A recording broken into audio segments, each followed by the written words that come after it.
ছাগলকাণ্ডের বহুল আলোচিত জাতীয় রাজস্ব বোর্ডের সাবেক সদস্য মতিউর রহমানের বান্ধবী আরজিনা খাতুনের সন্ধান পাওয়া গেছে। তিনি ছিলেন মতিউরের অধ্যস্তন কর্মকর্তা। বন্ধুর সহায়তায় তিনিও বানিয়েছেন অবৈধ সম্পদের পাহাড়।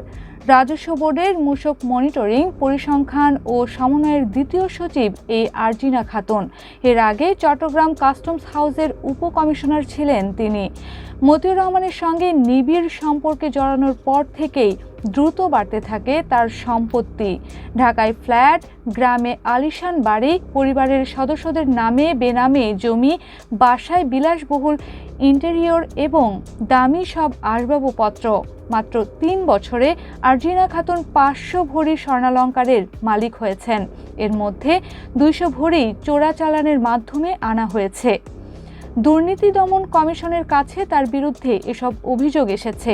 অন্যদিকে গত ৫ বছরে নগদ টাকায় অন্তত ৫০০ ভরি স্বর্ণ আর ডায়মন্ডের অলংকার কিনেছেন আরজিনা খাতুন। এর মধ্যে ২০০ ভরি এক C&F ব্যবসায়ীর মাধ্যমে ৩ ধাপে চোরাচালানের মাধ্যমে আনার প্রমাণ দুদকে জমা দেওয়া হয়েছে।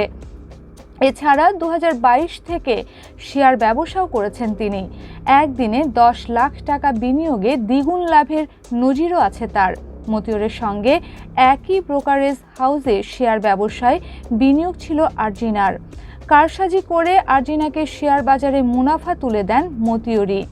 তার ৩টি ব্যাংক অ্যাকাউন্টে বিপুল নগদ টাকা ও সঞ্চয়পত্রে বিনিয়োগও রয়েছে। গত ১০ জুন আরজিনা খাতুনের বিরুদ্ধে দুদকে লিখিত অভিযোগ করেছেন এক ব্যক্তি।